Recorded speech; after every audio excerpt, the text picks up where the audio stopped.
Welcome to the Spiritual Life Management Podcast, where we help you bring balance in your life and live to your fullest potential. With your host, Gretchen Smith. Hi, I'm Gretchen. Welcome to my podcast. If you are returning, thank you so much for tuning back in. And if you are a new listener, welcome to the show. All right, so today I am super excited because we're going to talk about chakras. And I think that everyone needs to know about chakras and just how important they are to all of us to keep a very healthy life going. So I want to address my journey and how I learned about chakras. Basically, I had been diagnosed with fibromyalgia and I was not feeling well at all. Unfortunately, my doctors would give me just about any prescription that you could imagine. I'm talking about all kinds of muscle relaxers, narcotics, you name it. Yes, it was a very painful problem to have, and I guess that they believed that I needed these drugs to just have a comforting day. However, it didn't suit my lifestyle. I needed to be able to function clear-headed at work. I didn't want to be on drugs. I didn't like going to the doctor. I didn't want to be ill. And if I took the medication, then I obviously couldn't function in the workplace the way that I was supposed to. So immediately I dismissed my prescriptions and started looking for other alternative healing modalities. I stumbled upon nutrition, natural medicine, and one day I came along the path of chakra healing. Now, what I think is so important is that we can all heal ourselves if we want to, and I firmly believe that. However, in today's society, with all the money that is being made in big pharma, I don't believe that we're given the proper information or resources to learn about the different modalities of healing ourselves. I get very passionate about this, and I find it very maddening and disheartening that there isn't more information that's available to people so that they can learn how to heal themselves and live vibrantly. So today I am going to bring that information to you, and I hope that you find that this is very helpful and useful and that you can get going on your healing journey as well. The chakras are your key to good health, vitality, and longevity. And I want to kick it off with a quote that I think is very important that we can all just sit with for a moment. The quote is, "It is up to us how we explore the great wonders in our body. Its life force and subtle centers we call chakras. We can either deny that they exist or learn to understand, work, and awaken them in order to live a more fulfilling life on planet Earth." That's by Raju Ramanath, Souls from Mercury, The Chakra Magic Empowering Relationships. So let's face it, the pace in which we live today has quickened to the point where most of us don't even have time to sit down for a decent meal, let alone a good night's sleep or even unwind a little bit to reflect and rejuvenate. But it is so important to find the time to slow down, at least to where we can listen to our body and get in touch with our intuitive awareness. So let's get into chakras and energy healing. Chakra is a Sanskrit term and it means wheel or disc, a wheel of spinning energy.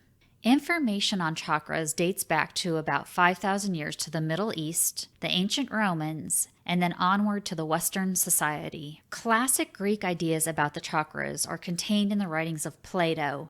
Plato considered the chakras to be a subtle organ that the soul or psyche uses to relate to the gross physical body. Our chakras are subtle energy points, literally wheels or vortexes of energy. They act as energy gateways or energy exchange points. The chakras work closely with the meridians in our body by sending them information, and the meridians then communicate information back to the chakras. The physical body is then controlled by the energy that flows through the chakras. Our body responds and functions accordingly with this energy. Each chakra influences different areas in our life, and I'll get to more on that later. Our chakras are like vaults, like our own personal vaults. They hold our stories, our emotions, and imprints on our life. We even begin in this world when we are born with our lineage imprints or information already in our chakras. There are 7 main chakras, and we'll discuss this today in detail. but it is believed that we have as many as 104 chakras, but they're mostly minor points, with a few of them being outside of our body in our auric field. The auric field, or our aura, is created by energy in our body. Visualize these 7 main chakras in our body aligned with our spine. In addition, not only are there 7 main chakras, each one has 7 layers to it. Very few people are aware of this. The oldest layer contains the oldest information, and that would be the bottom layer, with the most recent information or emotions on the top layer. Each chakra, despite its category, actually corresponds with nerve centers, endocrine glands, and organs in our physical bodies. The chakras trace back thousands of years, but the most recent pioneers of the chakra, the modern system that is, include H.P. Blavatsky, Joseph Campbell, Sri Sabahapti Swami, Carl Jung, Barbara Brennan, Alice Bailey, Roland Thomas Hunt, and Iva Berg-Witten, to name a few. Just like someone can see auras, which is part of our energy field, there are a few people that are gifted and they can actually see energy, the chakras, and the colors of them. Donna Eden of Eden Energy Medicine is one of those amazing teachers, but most of us cannot see chakras as they are energy. If you are questioning chakras because you cannot see them, think about all the other things that we cannot see with our naked eye, but they exist, like air, oxygen, radio waves, radiation, atoms, etc. To put it in perspective, let's have a bit of a basic science recap. Take note that all matter is atoms. Everything boils down to tiny little atoms, even you. Moving on, let's look at the law of conservation of energy. The law of conservation of energy states that energy can neither be created nor destroyed, only converted from one form of energy to another. Everything is energy, even our emotions, our thoughts, and our feelings. Energy fields are everywhere, and it is connecting us all together. That means I'm connected to you, and so on. So the chakras are divided into 3 categories. The chakras of matter are your root chakra, your sacral chakra, your solar plexus. The chakras of spirit are your throat, your third eye, and your crown. And the chakra that bridges the gap would be your heart chakra, and some say the throat chakra, which is also called the Holy Grail. Our energy, or more specifically our thoughts and emotions, don't go away, but we do have the ability to change or manipulate them for the better. We have the ability to take a negative energy flow and transform it into health and happiness. Did you know that our chakras can get stuck or blocked? That can happen by doing instead of being, not taking time out to rest and listen to our body, and simply going through the motions of life. It can also happen by not acknowledging or unprocessed emotions, by brushing them under the rug, but you're still hurt or you're angry, and so on. Your chakra can be stuck or blocked by being around negativity, negative people, etc., or dwelling on negative problems or situations. Trauma can cause our chakras to become blocked. Physical injury, traumatic accidents, heartbreak, and loss can all contribute to our chakras becoming blocked or stuck. Chakras can be in 3 different stages.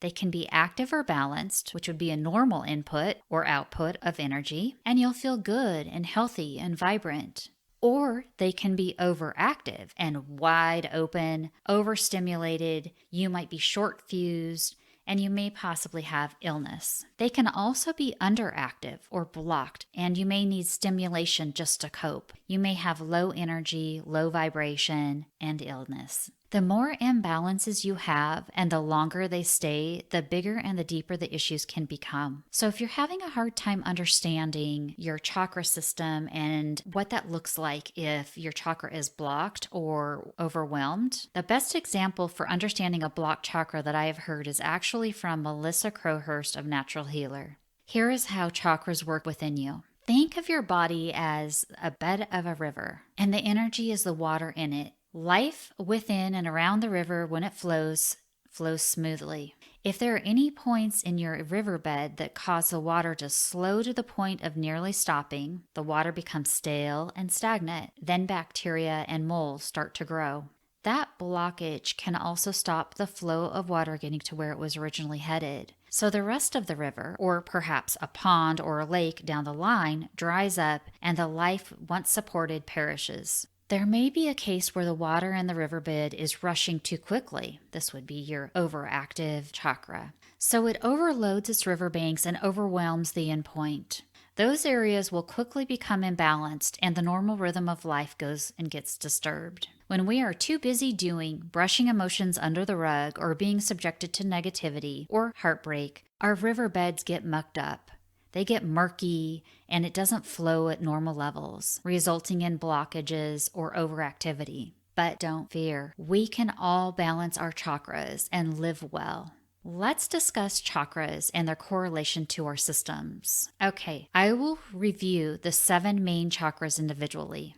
Our first chakra, or root or base chakra, lies in the region of the tailbone area. The color that it is known for, or that correlates to it, is red. Our root chakra controls physical needs, safety, grounding. By the way, if you would like more information on the root chakra or grounding, please revisit the podcast that I did on grounding. But our root chakra also is the one that keeps us stable or stabilized. We can balance our chakras by using stones or crystals that can help in the balancing. That would be along the line of red jasper, tiger's eye, hematite. Food that also helps us balance our chakra, our root chakra, would be any type of foods that are red, dark brown, or rooted vegetables. The root chakra correlates to the element earth, and it controls our sense of smell. If you're concerned about your root chakra, some states of imbalance would indicate that you have concerns with physical well-being, you have doubt, fear, lack of security, and instability. There's a wonderful mantra or sound vibration that can help you with this chakra, which is LAM. If you say it properly, you can actually feel the vibration within yourself, and that vibration helps balance out the energy in our root chakra. The second chakra, which is known as the Sacral Chakra, is located in our lower abdomen. The color for this chakra is orange. The Sacral Chakra controls reproduction, our sexuality, and our creativity. This is the chakra of fun and childlike play. A stone that you can use, or crystal that you can use to help with balancing this chakra, would be carnelian or citron. It correlates to all foods that are orange in color, as well as eggs, beans, nuts, and seeds. So if you're looking to balance your second chakra, you can definitely partake in those foods. Its element is water, and the body sense that it correlates to is your taste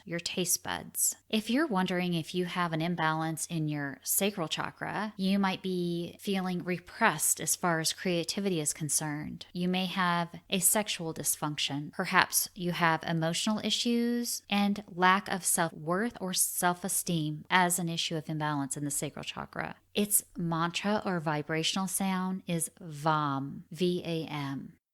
So now let's explore the third chakra, or the solar plexus. It's located right about the area of your navel. The color for the third chakra is yellow, and it represents your identity, your personal power, your willpower. A wonderful crystal to help you balance your third chakra would be jade or yellow citrine. Foods you can eat to help you when balancing your third chakra would be anything that is yellow, grains, and complex carbohydrates. The element that this chakra represents is fire, and the body sense is sight. If you're wondering whether or not your third chakra is balanced, examine your self-esteem, your dependency or codependency. If your third chakra is out of whack, you will have low self-esteem. You will be codependent. You will lack self-control, not be able to set boundaries. You may have addictions or be depressed or have a little anxiety. A mantra or sound vibration that you can use is Ram. Moving on to our fourth chakra, which is the heart. It's located in the chest area, and the color is green or pink. Your fourth chakra controls unconditional love, the flow of your love, sadness, as well as grief. Stones that can help balance your fourth chakra would be aventurine, malachite, emerald, pink quartz, Foods that you can incorporate into your diet to help with balancing or keeping your fourth chakra flowing would be green leafy vegetables or green tea. And the element that represents your fourth chakra is air. The body sense is touch. Areas that you may want to examine if you're thinking that you may have an imbalance would be inability to give or receive love freely, holding grudges, loneliness, jealousy or fear in a relationship, or commitment issues. Also being stuck on past relationships.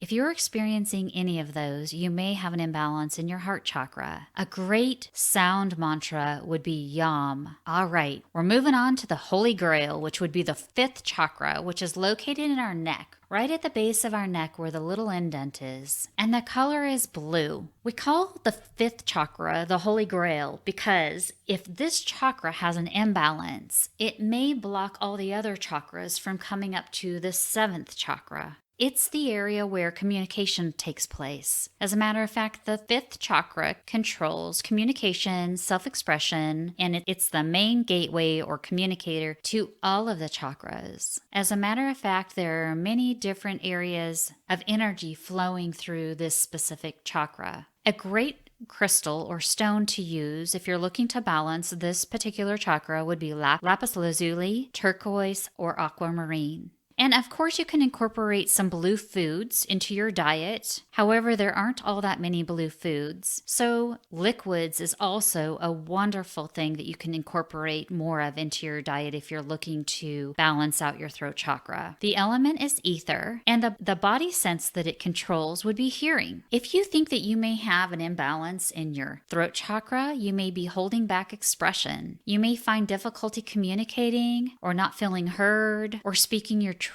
And a wonderful mantra for your throat chakra is Hum. All right, and that brings us to our sixth chakra, which is our third eye. It's right in the middle of our forehead, right in between our eyebrows. And the third chakra is represented by deep violet or indigo. It controls our intuition, our perception, our enlightenment. A wonderful stone to use for balancing our third eye would be amethyst, lapis lazuli, or quartz. Foods for your third eye would be deep violet or indigo foods. But in addition to that, this has got to be my favorite because it also includes caffeine, chocolate, red wine, and herbal teas. The element that it controls would be spirit, and the body sense is extrasensory perception, or ESP. States of imbalance would be you have a lack of or no direction, you have a lack of intuition, you're lost in your direction in life, you may fear the future, you may become dogmatic in your life. If you're looking for a sound mantra, Sham would be the sound mantra for the third eye. Okay, now we've made it to the seventh chakra, which is our crown chakra. The color for this chakra would be a light violet or iridescent color. It controls divine love. It controls our super consciousness. Wonderful crystals for this chakra would be the diamond, clear quartz, or selenite. And there's actually no food for this chakra. As a matter of fact, fasting is recommended if you're looking to work on or balance this chakra, as well as drinking lots of water that's high in alkaline. But if you're looking to a food, whatever you do eat, you may want to make sure that it's very pure and organic. And of course, the element is spirit, and the body senses are all of our body senses. If it's out of balance, you may feel a sensation of disconnection to spirituality. You may be closed-minded, cynical, or lack of connection with others. And the sound or the sound mantra would be Om. Again, when we're using the sound mantras, make sure that you say it so that you can feel the vibration within.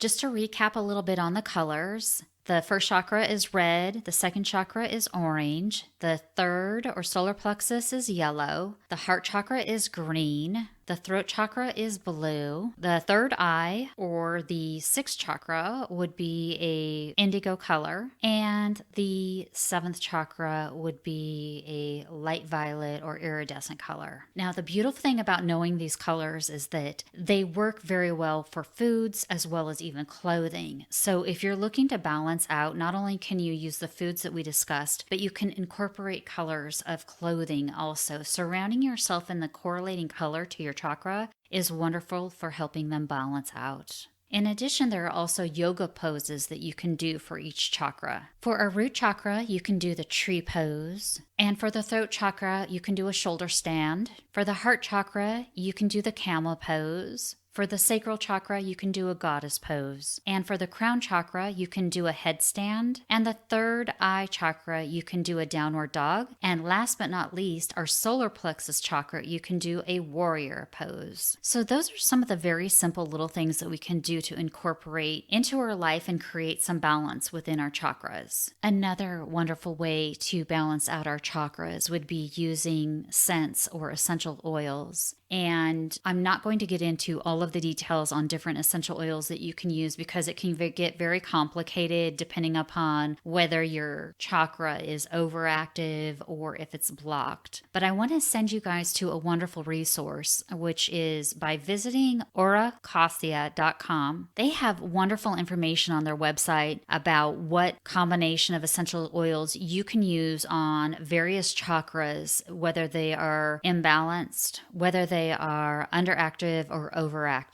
I have actually used their oils, and what I really like is that they have them like specifically for your solar plexus or your sacral chakra, so you can buy them already pre-mixed and use them. They're wonderful. I actually believe that I purchased mine at Barron's Market in Southern California, and I believe that store is only in Southern California. I have seen their products in Whole Foods as well, but of course you can order it online. So that is a great resource for some of your essential oils. Now, one of my favorite things about the chakras and balancing your chakras is that meditation is also just an absolutely wonderful tool. And why I like meditation is not only is it extremely effective, but it absolutely costs nothing. So I mentioned this in one of my past podcasts that you can actually balance your chakras by doing a chakra meditation. The version that I like to do is one of visualization. So starting down at your root chakra, which is red, and visualizing a swirling red in that area. And I'll do that for maybe 5 minutes. But if you are short on time and you can only do it for a minute for each chakra, then so be it, because a little bit is better than nothing. So I visualize the red for the root chakra, swirling red like the color of lava. And I move up to orange, which would be your sacral chakra. And I visualize that spinning too. I often like to try to think of a little pinwheel that you would use when you're a child outside running and watching it spin, but in the color of your chakra. And from there, I'll move on to my solar plexus, which is yellow, and so on and so forth until I'm done. I used to do this every morning. I would actually kick this off with my meditation routine with doing a real short chakra meditation and then going on to just regular general meditation from there. So it's just a great way to keep you balanced. It's like routine maintenance. Another extremely effective way of balancing the chakras is a method by using just your hand. Basically, you place your hand right above your chakra, starting with your base chakra, and you move it in a counterclockwise position for about 2 minutes or so. When your 2 minutes is up, just wipe your hands together like you're brushing off your hand that you were swiping with, and then begin in a clockwise position. Move up through each chakra doing this method. However, if you are a male, you will do the opposite when it comes to your crown chakra. You will go in a clockwise position first and then a counterclockwise position. This is a very easy and extremely effective method that you can use in your chakra clearing practice. Chakra balancing can be so powerful, and it can even have some immediate results. So that you can have a perspective of just how powerful chakra clearing is, I want to share a little situation with you. Back in 2017, there was the Las Vegas Harvest Musical Festival. You may recall this is where the mass shooting occurred at this music festival. My daughter had been intending to go to this festival. At the very last minute, she told her friends that she decided she wasn't going to go. I was extremely pleased because for some reason my intuition had been telling me all along that she shouldn't go. That night, one of the girls in the group of friends that she was supposed to be going with was shot in the arm. As the situation was unfolding with the active shooter, my daughter was called by one of her girlfriends that was there in her group. It was as if my daughter lived through the experience with the girls, even though she wasn't even there. She told me a couple days later that she was really struggling, having extremely vivid nightmares each night. In addition, she was having a lot of anxiety. She was feeling a little bit of guilt, as if she should have been there. This is one of the more traumatic situations and more traumatic reactions that I've ever seen my daughter have. I suggested that we do some work on our chakras and see if we can work on these emotions and hopefully provide her with a little bit of relief. And she was obviously open to it. She would do anything for a bit of relief at this point. So we began working on our chakras. We did one full session of chakra balancing, and that night she slept all through the night, no nightmares. All it took was that one session to balance out her chakras and relieve her from that emotional trauma that she had endured. Gone was the anxiety, and she was able to sleep from then on. I hope you really understand what this can do for you in your life. Not only can it help heal old wounds, trauma, buried emotions, but all of our chakras work together. And when they're all balanced, we are running like a fine-oiled machine. We are healthy and vibrant and able to take on the world. Remember, we are all energy. Our chakras are energetic wheels within us, and when we place positive focus on them through our thought and our intentions, we can unblock and smooth out our energy to become free and free-flowing. Our chakras hold all of our emotions, all of our fears, all of our worries, and those can get clogged up and they can create physical problems, emotional problems within ourselves. So it's very, very important that we continually clear out our chakras. You all have the ability to balance your chakras. However, if you're having some challenges and you feel like the examples that I gave you today aren't quite getting through all the layers of your chakra, I would definitely recommend seeking out a Reiki master or an individual certified in clearing chakras. There are many of us that do this. As a matter of fact, I'm a certified Reiki master as well as I've been certified in chakra clearing. But just seek out some help and advice and make sure that you get your energy flowing properly. We want to see you live healthy and vibrantly. Thanks for listening to the Spiritual Life Management Podcast. I hope you enjoyed this episode. Please take a moment to like, subscribe, and share. It really helps us reach more listeners. If you want to connect, please drop your comments below or visit GretchenSmithCoaching.com. You can also follow me on Instagram at Gretchen Smith Coaching or Facebook at Spiritual Life Management. Additional information on this episode can be found below in the show notes.